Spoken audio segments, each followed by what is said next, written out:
following program is to provide entertainment and information. It is not considered to be any legal or investment advice.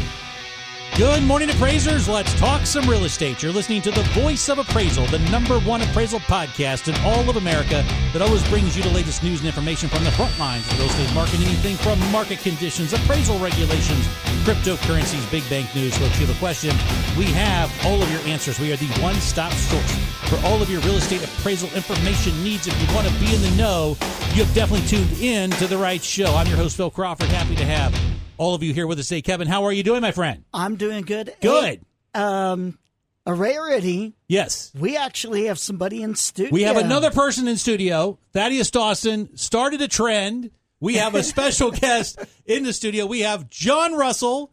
John Russell, legendary appraiser advocate. How are you today, my friend? Well, first of all, thank you for having me in person. I could poke you with a stick. Yes, we're so you can. close. Yes. And I can confirm, ladies and gentlemen, do you have a breaking news drop? Drop it here. Yes. Kevin is a real person and not an AI. I was convinced for years Kevin was just a really advanced artificial intelligence, but no, Right. he is a real human person. How do you like the studios of 1480 WDJO? This is the best radio station in Cincinnati. You know what? It's fantastic. I'm happy to be here. I'm happy to Yes. have us. And we've got a lot to get to, Phil. Yes, I don't we know do. if you know this. I'm sure our listeners know this. It's been kind of busy out there. It has lately. been extremely busy. The last show we did was extremely dramatic. The appraisal profession is basically losing it right now, so we're going to have to go through all that. You're in town because you were at the Appraisal Foundation's Board of Trustee meeting, right? Yep. So the Appraisal Foundation has their Board of Trustee meetings this week. They're saying it's Cincinnati, but it's Northern Kentucky, and we're not going to hold that against them. We're not going to. Covington's a lovely place. Yes. I have no complaints. Yes, yes. But yeah, so I'm in town for those meetings. Had a great time yesterday meeting with the partners of the foundation, about 20 of them in the room. Had some great conversations around state harmonization. That's a task force I serve on Yes. on behalf of the foundation. We'll talk about a little bit more. Some more great meetings today, and then the final board meeting tomorrow, where Yes. I am just a fly on the wall. Okay, Phil. so let me ask you a question. So you had the partners today. The partners. So who are the partners? So that was yesterday. Yesterday. Tell me about the and since we're partners. talking in days, it was on Wednesday. So every time the foundation meets, their partners have a meeting in the spring. Partners, there's now 20 partners of the foundation. Yes. And basically the way that works is when you become a partner, you help the foundation with some of their priorities and projects. The foundation provides you assistance, pushing out the things that you're doing on a regular basis for your members in the profession. And I'll say full disclosure, I sat on the task force that helped kind of reimagine the governance of the foundation a couple of years ago. After Rohit Chopra gave a root canal through their ass. Not so many words. But it's true. It's true. But go ahead. I'm sorry. After some critical feedback from federal regulators, I did warn Phil I was going to give some great non-answers. That's right. Go ahead. But no, so one of the things I had hoped would happen, and I think I'm starting to see it happen, and it really, kind of, I don't want to say validates, but really makes me feel good about the work we did, is more partners coming in from across the whole of the appraisal spectrum, not just appraisal organizations, but organizations representing users of appraisal services as well. And we're seeing more of that broad-based collaboration. And really the project I'm on now, State Harmonization Task Force, is kind of like a really good capstone to all of that, because we're getting really good collaboration between the foundation, between the Appraisal Institute. Appraisal Institute. Go ahead. Keep on going. I'm sorry. Separate concepts.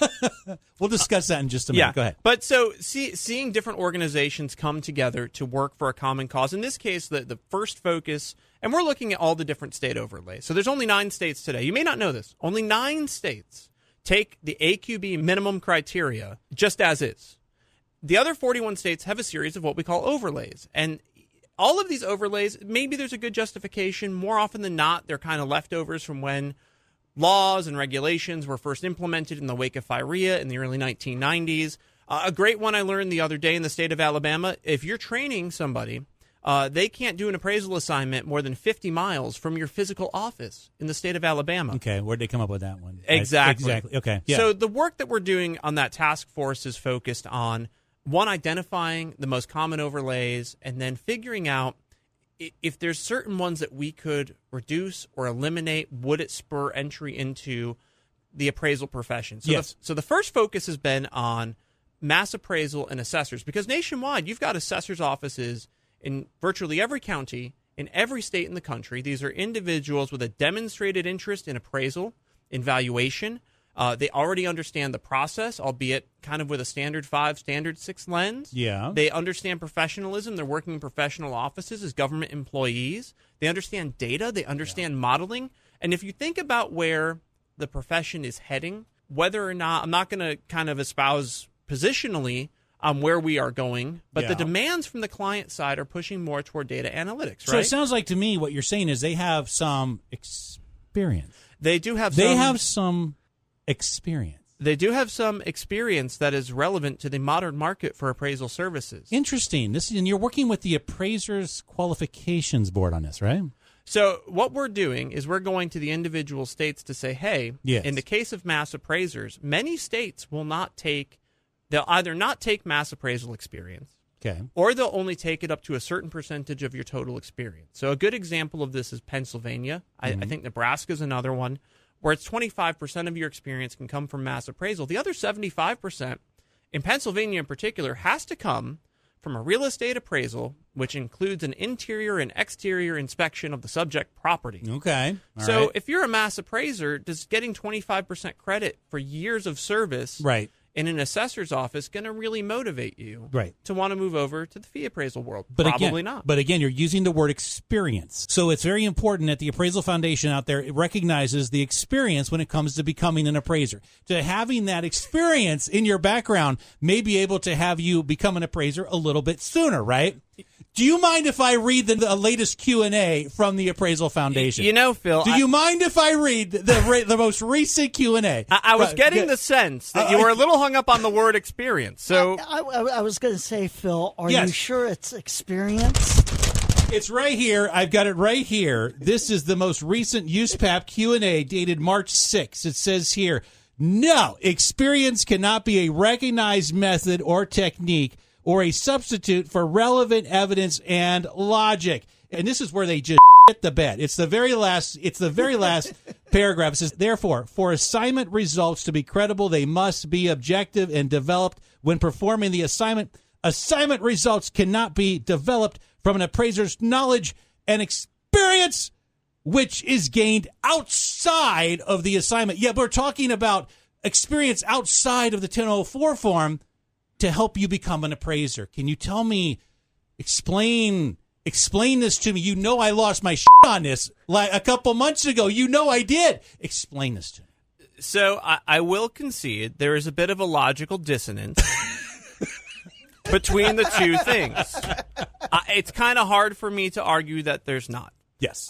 Yes. Now, that being said, my hope would be that there's a recognition that perhaps there is value in experience.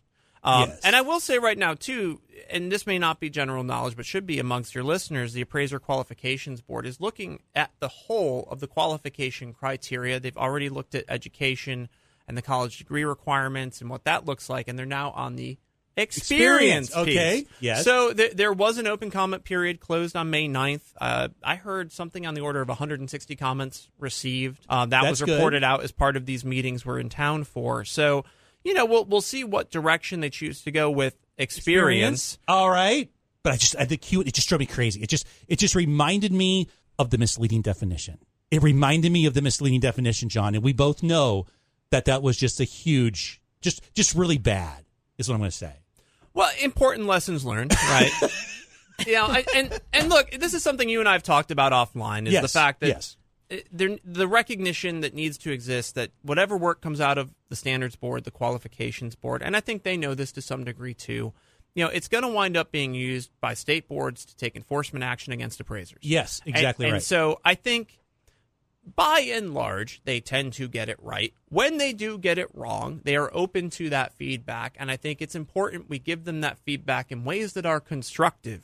Well, I've kind of tiptoed around your mania. Yeah. I understand. I understand that, but sometimes what frustrates me is when they make a mistake, though, they're not quick to correct it. Number one, and number two, what my biggest issue is, I don't think the Appraisal Foundation realizes that no matter what the AQB does or the Appraisal Standards Board does, it impacts directly, immediately 40,000 appraisers across the country, especially guys like me who are professionals who are in the court system all day long. That's where this stuff drives me crazy. Is it going to affect the guy that's out there doing 1004s or desktops or something? Maybe not as much. But in the litigation world, it's a major deal. Well, as a non-practicing attorney, Yes. if I were practicing and I were cross-examining you and I had this document, I would say, well, what does your experience matter if in this language, in this context, we're being told maybe it does not? Right. So there is a real risk there of creating unintended consequences. Except, look, I don't think anybody... I know the folks from the ASB and the AQB, by and large, these are diligent, thoughtful people who strive to get it right. They understand they're not going to be perfect. I mean, think about the preamble of USPAP, right? Perfection, while the goal is unattainable. I think the same thing exists here. We try to give them a little bit of grace. But to your point, when we do have these issues that come up, the hope would be, and I think it's a shared hope from everybody, that we'd address these issues promptly and say, hey, we put this out. Maybe we missed the mark. Here's a better version of it so that there's not any confusion in the marketplace. Because I can tell you without thinking too hard, without even having had the conversation, I just saw the chair of the ASB, Nick Pills, today. Clearly, the intent of the ASB was not to denigrate the importance of experience for appraisers. I think they were focused on the micro context of adjustments and not thinking big picture. Could somebody misconstrue the words on the page in ways that were unintended? I think that's what happens in these I totally circumstances. agree, but remember, we as appraisers are required to be perfect. Even though perfection is not required, we're still required to be perfect. We all know that. We demand the exact same from our standard setter as well. That's the difference. I've been around this business for a long time, and these guys need to listen and make sure that they do things correctly. Now, you're exactly right. The cross-examination, and you're a non-practicing attorney. So let me ask you a question. This is going to be a deep one, okay? What if you're a member of the Appraisal Institute? You carry an MAI designation behind your name. And these allegations from Cindy Chance, Dr. Cindy Chance, against the Appraisal Institute and Craig Steinle turn out to be true. Are we talking about brand damage on a level that we have never seen before, especially when it comes to credibility, especially when it comes to the MAIs that still write the check out for those dues every year? What's your thoughts on that? So I appreciate the question, and I'm not going to speak specifically on the allegations espoused in the lawsuit that's been filed because there's a process that plays out, and I think it's unfair to all parties to talk about ongoing litigation. So I've now a good answer. I've tiptoed a little bit. That was a lawyer. That was a lawyer answer right there. That was a lawyer answer. You said he was a non-practicing. No, attorney. it's okay. He's because, all right. He's Kevin, okay. I don't need practice. That's why I'm non-practicing. But Go ahead. but You've got the experience. But you bring up. Thank you, Kevin. You bring up, but look, you do bring up a very valid point, which is at this juncture, with what's been reported, with what's been filed, there's clearly risk to the Institute, to its brand, to its value in the marketplace that, hey, could those who are end users, because the real risk, I mean, you and I talk about this, it's the end users, it's the client base, it's the banks, it's the lenders. Yes. And if they look at what's been reported, what's been alleged, and they decide that impacts their hiring decisions on a go forward or how they value a credential going forward, that's where real material impacts start to be felt by membership, which in turn has them starting to think about what is the value of this designation to me relative to not just the financial cost, but the time cost they've invested in obtaining it and in maintaining it. Right, exactly. And I'll tell you, as someone, I have 15 years of valuation association experience. One of the hardest things we struggle with is the value proposition to members, right? Because I can give you all the best education. I can give you a credential that sounds really nice and looks good on paper. But am I creating enough value for you in that credential for you not just to want to obtain it, but to maintain it? And that's a very good point because you're bringing up the end user in the banks. And Kevin and I always refer to them. We referred to them on our last podcast as the wise men. The wise men. And when the wise men get sick and tired of what's going on in Chicago, then they're going to say enough is enough. We call it the handshake. It's the handshake. It's this credential is good enough for us to be able to back up our paper on this. What if that handshake now goes away? And I think that's the biggest issue that MAI, because there's a lot of really good people in the Appraisal Institute, very good members. They've all reached. I've actually had more members reach out to me in the last 2 or 3 months than ever. There's a good foundation of appraisers, and this brand damage could really impact them on major levels. Well, and you make a really good point, and it's worth underscoring. And I had this same experience as you a couple months ago. I went and I spoke to a chapter of the Institute. They had me in for a virtual 1-hour session, and I couldn't have been more pleased with the engagement, the attention paid, the questions that were asked. Right. And I think, what can get lost in all of this is there's a lot of really good, thoughtful people who comprise that organization who, for reasons outside of their control, are having to grapple with this situation. And it's hard for everybody because there really isn't a right answer today. There's not a right answer tomorrow. Everyone's going to make the decision that's best for them in any particular moment. And 3 months from now, 6 months from now, a year from now, it could have been right, it could have been wrong. And it's an unfortunate, challenging situation they've been placed in. My hope would be that this is a process that is reasonably expeditious. You and I both know, with familiarity with the legal system is anything but expeditious. Right. But, we can always live in hope a little bit. I think, in my personal opinion, and we talked about this on the last show, which you have not heard yet because we just recorded about an hour from now. So the one thing we talked about was the odds of this going to actual trial. Now, I am under the impression that there's very good odds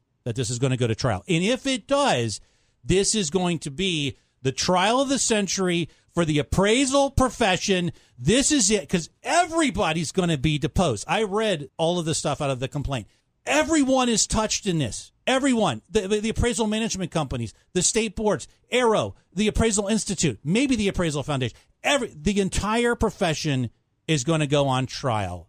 This could be the trial of the century. It's 2025. This could impact appraisal 70 years into the future. I mean, look, it's a fair characterization to say it has the potential for very long tendrils reaching into far corners of the whole of the profession. I think anyone reading it, that's a takeaway. Yeah. Now, what I'll caution is, at some point, we're going to see a rebuttal. We're going to see a filing from the Institute, right, in this litigation, exactly. And we're going to hear their side of the argument. And so you're going to have two competing sets of assertions that are going to be laid side by side. In some cases, two different sets of facts laid side by side. Right. And that's ultimately what's going to underpin the whole of the process going forward. I share your view that I think there's a strong likelihood this goes to trial, mainly because I don't get the sense, and this is all opinion from me, with the tone that Dr. Chance has taken, not just in the litigation, but in her public statements, in her video statement. I don't see somebody who's just looking to get what we call go-away money. Right, exactly. I think this is somebody who, say whatever else you want about her. You can tell she's still very much passionate about this profession, cares deeply about the people in it, yes, and wants to see it thrive. And I think she felt in her time, in her position, that there were forces pushing back against things she felt were important to the everyday practitioner, and she feels that she's putting daylight as a disinfectant on those forces. Yes. But again, what we'll find out subsequently in court proceedings is, what does that other perspective look like, and how do the two narratives align or misalign? So we're going to learn a lot more as this process plays out. And that's where I would say to everybody, and look, you can go on LinkedIn and you can see all the chatter and see all the comments. Forming an opinion solely on the one filing, you're going to set yourself up for disappointment, because in any legal situation, there's going to be claims and assertions that fall off over time, right? Right. And I think there was, 3 enumerated claims. I could be wrong on the number. It's even a question of, will every claim that's asserted in the litigation make its way to trial? Right, exactly. So exactly. that tends to happen as well. When you take both of these arguments, you lay them side by side. In that process, John, correct me if I'm wrong, but that's when the depositions take place. That's when all of the discovery takes place. In that moment, that's when I think the entire profession will get, quote unquote, naked. And this will probably be as big as a Zitzer Burnett case on the National Association of Realtors. This is where we really define ourselves as true professionals or an absolute show. And that's where this is going, in my personal opinion. Yeah, I mean, does it have that potential? Any litigation in this case has that potential. Well, we'll see how it plays out. And again, nothing about this is going to be quick. If I were to spitball, I'd say 12 to 18 months before you even see a trial date. Yeah, right? exactly. Because exactly. It's just, you have your filings, you have your pleadings, you have your discovery, you have your depositions, you're going to have your motions. All of this takes time. So we will still, as a profession, be talking about it, thinking about it, reading about it for months and months to come. And again, my only caveat to everybody is understand you have just seen the first chapter of a full-length novel, and there's about 39 chapters. Yes, you're right. You're right. All right, let's talk numbers. All right, let's just talk numbers. Where are we going to go as a profession? You and I have sat down and talked about it. how many do we have right now? We got what 60,000 appraisers. Chase Pursley did like something. 66,000. Yeah, 66,000. Okay, so let's go ahead and bring out 3.6 on the UAD. That knocks off a lot of the older appraisers that are like, I'm not doing this. This is not what I signed up for. So basically, at the end of the day, we're going to have probably about 5 to 10,000 appraisers left in the country in the next 5 to 7 years.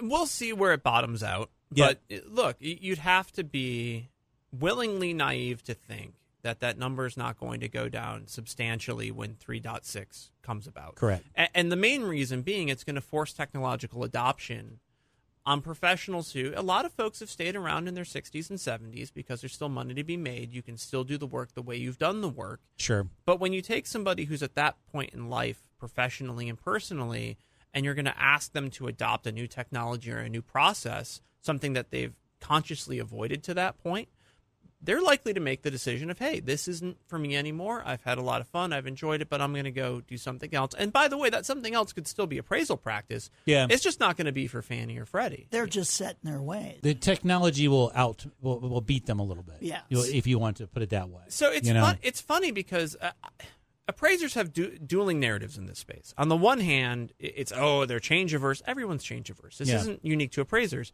But on the other hand, when you think about the technology in the last, let's say, 30 years, right? We've gone from tapes to distos. We have appraisal software that helps you create your reports and deliver them out to your client. You have online ordering portals you're interacting with every day. Almost all of your commerce is electronic now. All of your payments are electronic. Yes. So I think appraisers deserve more credit than they get for adopting technology to this point. I think anything that's disruptive of the process they've traditionally used to do their work, that's where they're going to hit a hard inflection point and have to make some choices about, do I want to continue doing this work, but learn a new way to do it? And I'll tell you, a lot of our conversation today at the foundation meetings was about the need to make sure that people are well educated about what's coming, have an ability to see it before it happens. And there's going to be some variability from provider to provider because it's a formats-driven tool. 3.6, it's not forms. Yeah. And then also upskilling, right? And it's not just for the older part of the profession, it's everybody, because you're all going to be asked simultaneously to adapt to new tools that you haven't used previously. And there's going to be a learning curve. There's going to be wrinkles to iron out along the way. So the big question then, we're going to have an appraisal profession that's going to be guys like myself who live in a courtroom and commercial. That's the professional side. And then you're going to have the job side. And I think that's the big difference, because you have the appraisal professionals and the valuation jobs. And that's where the big difference in the industry will go moving forward. I think that we need, like, guys like me. Look, I'm 50 years old. How old are you, John? How old are you? I am 41 years old. 41. So you got like 10 years of energy on me, right? I'm 50 years old. I made the turn. I'm on like the 10th grade, right? I'm tired. I want to be able to say, I'm a professional. I want to give somebody $1,000 a year. Look out for my ass. Make sure that I don't see another misleading definition come out of TAF. Make sure I don't see some stupid ass Q&A come out of TAF. Make sure that the appraisal institute, that's their own thing. You can't fix that. But I'm just saying, I need some place to send $1,000 a year for someone to advocate for me. And that's not existing right now. That's not in the space. You know, the TAF is not an advocate group, never has been, but we need that. What are your thoughts on that going forward? Because you got a lot of guys like me out there still working the professional side. Yeah, so it's interesting timing-wise. At the same time we're here, I know the Institute has their LDAC, their Leadership Development and Advocacy thing that they do. Yeah. And that's going on in Washington, D.C. simultaneously. And look, there are still advocates out there for the profession with the Institute, with my former employer, the American Society of Appraisers. But we've gone through kind of an epoch-like change in terms of leadership. You know, we've seen turnover in the C-suites. We've seen turnover from who's doing the advocacy, or who's leading the advocacy, what needs to be advocated for. And it's kind of a harrowing time right now. I think it's just a general, where's the leadership, right? Yes. And I've said this in another venue. My biggest fear, my biggest concern is, where is that next generation of leadership in this profession going to come from? Because I started in this space 16 years ago, and I was the youngest guy in the room. Right. Or 16 years later, you're still the youngest. And I might be the second or third youngest person in the room.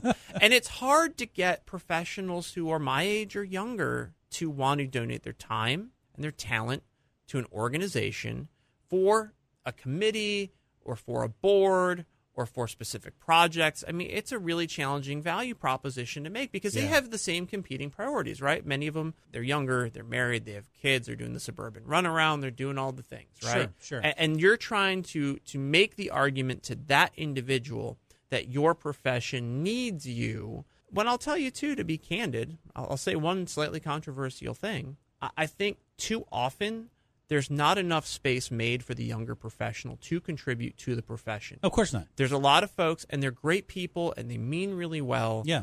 But a lot of folks stick around in a lot of different capacities. It's not about you stepping off the stage. It's making room on that stage for somebody else to get a little bit of that spotlight, learn what it means to be a leader within a profession, so that when you do step off that stage, there's somebody else there to backfill. The thing you can't have happen is folks slowly receding off into the wings of that stage. I'm painting a really nice word picture. You are. I'm seeing a gigantic cane, though, yanking them off. Well, Can we do I that? hope they're Can not we yank getting- them off? But my point is this. You're exactly right. It's not just younger people getting into leadership. It's younger people getting into the profession itself. Think about it. Generation Z. The Generation Z, if they've grown up in the business, they know how mom and dad have had the shit kicked out of them for the last 30 years. This is a profession that you put your heart and soul in, and at the end of the day, everybody's going to disagree with you. That's not what matches this new generation. So we need to have that strong advocacy leadership out there today to at least get the kids in the door to even be interested in this stuff. And I don't see that happening. Yeah, and that's a good characterization. And, look, I'll tell you that this trend in terms of what the younger professional wanted to do, it's not new. I remember 9-10 years ago sitting in a meeting in Washington at USDA with a bunch of Aggies and talking with folks in the farm credit system. And what they were noticing even then is you had really smart young professionals coming in who were great with data, great doing analysis, worked the spreadsheets like nobody's business. They had zero interest in going out in the field. Yeah. And they were at that time in the farm credit system trying to figure out, well, how do I take somebody who clearly has the skill set, who clearly has an interest, but doesn't love aspects of this work, and how do I fit them in here in a way that keeps them here and gives us the capacity that we need? I think we're starting to see that now spill over more into the fee space, right? More into the lending space. Yeah. And if you look at the trends too, one of the biggest things that's jumping off the page is you don't see a lot of younger professionals being fully independent anymore. They're working in appraisal firms, or they're working as a staff appraiser in an AMC model because they want the stability, they want the collegiality, they want the benefits. If you're in a W-2 environment, they're seeking out a different work style. And I think part of it, to your point, to see mom or dad or aunt or uncle grind for so many years and have to work for every dollar and chase every assignment and forego nights and forego weekends and forego vacations, I do think that that's also driving a change, right? Is that people are seeking out a work style that works better for them. Okay. And I don't think that we've necessarily come around as a profession to understanding, okay, if the work style's different, how do we meet them where they are? I brought this up today. I asked a really existential question. What is appraisal today? What is the appraisal profession today? What is your average practitioner today, and what are they doing? And I think if we continue to view them the same way we did somebody 20 years ago, we're setting ourselves up for failure. We need to think instead about, well, what do they look like 5 years from now? What technology are they using? What does the work-life balance look like? The schedule look like? Are they more at a desk than out in the field? Are they always at a desk and never in the field? Yes. And those are hard questions to ask because they elicit a lot of emotion. People have strong opinions on either side of it. They view anything that gets away from the established practice as somehow being detrimental. And it's like, look, change comes for everybody. Change comes for everything. You can either dictate the change and drive the change, or the change is going to subsume you. And if it subsumes you, it's also going to subsume your relevance. And if you're not relevant, do people still need you? So I would much rather see a profession that figures out what it looks like going forward proactively, that figures out what its value proposition, its relevance is, and remains, whatever the numbers look like, continues to have a vital role to play. Because, look, if you leave the housing finance system to its own devices, bad things happen. It's going to continue to make choices that inject more risk than is necessary, and it's going to create problems for you and me and Kevin and everybody else as a taxpayer. I totally agree with you. Let's talk about moving forward here. What are you doing? What are you doing right now in your life? I mean, you are one of the most intelligent people I know in the space. You're a well put together guy, very articulate. You know what you're doing. Non-practicing attorney, very good at not answering questions in a really sexy way. You're buttering me up, and we are going out for dinner. And we're going out after for dinner later on. I'm asking you a question seriously. What are you doing? Where can we put you into the game? Because you were with the ASA for a long time. 15 years. 15 years with the ASA. What is your next step? What's your next? Where are you going? We need you in this game. So I'd say from what I'm doing now, look, I loved my time at ASA. I had wonderful colleagues, great members, accomplished a lot. By the end, I was a little burned out. 15 years at any one place is a lot. Yeah. And, by the end, too, really more entrenched in the day-to-day operational than in the things that kind of got me to where I established myself in terms of policy and thought leadership and kind of thinking about big picture, what affects this profession, right? So part of this was just for me, like I needed a break, I needed a reset, and I needed to get back to doing the things that I felt really added value to the profession at what I'm good at. Okay. And so, over the last 6-7 months, it's been a lot of writing, it's been a lot of speaking, it's been a lot of expressing views and opinions, not just generally, but also, writing comment letters to the AQB and the ASB on emergent topics and hopefully, demonstrating at whatever point there's an opportunity to get back in that I still have a lot to offer from a thought leadership perspective. I bring, some really deep experience in the space, both in terms of understanding the profession, but also understanding organizational leadership. And ultimately, I would say this, everybody knows I'm here and I'm about at the point where I'm ready to go. Yeah, I've had a nice break. I'm ready to go. I think we're ready to have you go. The bottom line is we need you back in the game, because without you in the game, this thing is not going to work out, especially with what's going on in Chicago. That mess is not going to get taken care of anytime soon. So here's the deal. I don't want to do anything with any appraisal leadership moving forward. I don't care. Kevin and I have done this show for 11 years. We've given at the office. We've done our duty. Okay, we'll continue the show, but the question is would you be open to creating something new for professionals like me, maybe 5,000 professionals like me, but also I've talked to you privately about your ideas of creating a new organization. It sounds phenomenal. We don't have to go over it today, but would you be open to doing something like that? If you would, I would give you the first $1,000 right now, but I want to be member 00001, okay? And then I want another member, and I want another member, and then I want Pat Turner to be 00004. He'll give you $1,000. Pat will give you $1,000. It's time, John. It's time. We need you in the game. What can make that happen? So here's what I would say, and everyone's entitled to perspective and opinion. Yes, but we're right. But we're right all the time. Well, but go ahead. I mean, and that's your opinion, based on your experience. My experience. That's right. Go ahead. I'm sorry. Here's what I would say: is everyone's entitled to their perspective on whether or not what's extant in the space today is adequately meeting the needs of the professional appraiser, both in lending and outside of lending work, and whether or not their views and perspectives are being adequately represented in the places they need to be, both federally and at the state level. Okay. Now, that being said, I would say an opportunity where you have demand, you have people saying, I need something that I'm not getting. And I think the biggest thing, and we talked about it earlier, even if you go down the path of doing something new, what's the value proposition, right? Right. And I think advocacy is A1 because, frankly, if you're not at the table, you're on the menu. On the menu. Yeah. Yeah. So you need to be in those conversations in Congress and at the states. And then it's also, what do you look like beyond that? What's going to be a value add to you as a practitioner? Is it going to be access to legal aid, legal helpline kind of resources? Is it going to be somebody working on behalf of your critical mass to find relevant business discounts so that your cost of doing business comes down, access to the right types of insurance products that you need to be fully covered if or when something goes wrong in your practice? Yeah. Having access, I personal view, if you're going from scratch, I don't think you necessarily want to be the one creating the education. I think there's a lot of great education out there. I agree. And some of it, I think, doesn't reach enough of an audience. So there's an opportunity, instead of being the provider, to be the cipher, right? To be the channel through which you provide better exposure to the really good education that's out there. I think that's maybe a way to go, to say, hey, have you seen this course? Have you seen this instructor? Right. They're fantastic. Things like that. So is there opportunity? Absolutely. But it's got to have the right blend of demand. And can you get the right value proposition? Because look, the last thing I'd ever want to do with anybody in the appraisal profession is take your money and not deliver something of value. Because I think that's the worst thing you can do to somebody who you already know how tremendously hard, especially in the lending space, they're working to create that revenue to then pay you with. You gotta really take seriously the idea of giving them something of real value for their money. So let me ask you a question.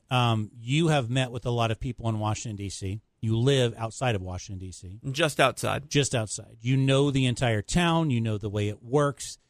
If you were to show up at any meeting with a think tank or any committee or anything along those lines, and it's John Russell, CEO, president of blah, blah, blah, blah, blah, blah, blah, blah, and you started talking, that's a good value proposition.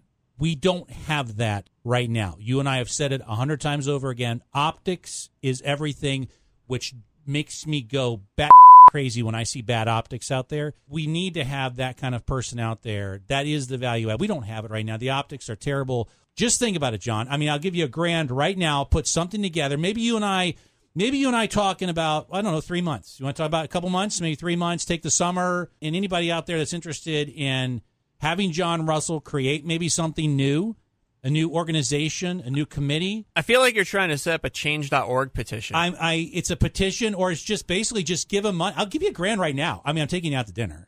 So I'm going to do that. But when you see the bill, you'll have paid. No, trust me, I know that. Trust me, I know. But I'm just saying, I think it's time that this needs to happen. Basically, you're it, but you're it. There's nowhere else to go for people that actually understand and have the knowledge of this profession. So that's just what I'm going to say right now. Kevin, what do you think about that? I mean, what is your thoughts on that, too? Because you and I have had a lot of people on this show. Right. And we've had wonderful people and great people, but I think this guy right here. I think, like you said, we need a new voice out there. We need something new. Something new. Going on out and if there. it's an organization, it has to have a good podcast. And all of the organizations have just podcasts. I mean, exactly. Appraiser Talk. I mean, are you serious? And then Face Value. I mean, why isn't Phil Collins getting all of his patent attorneys out there to shut down Face Value over at the Appraisal Institute? I'm just saying. I'm calling you out. Put something together. I'll back it up. Go for it. Noted. Let's go out to dinner. I'm hungry. Are you hungry? I am starving. We're going to go down to Jeff Ruby's Steakhouse downtown. I'm going to take you down there. It's going to be a good time. I'll pay for dinner. I appreciate your friendship. I appreciate your support.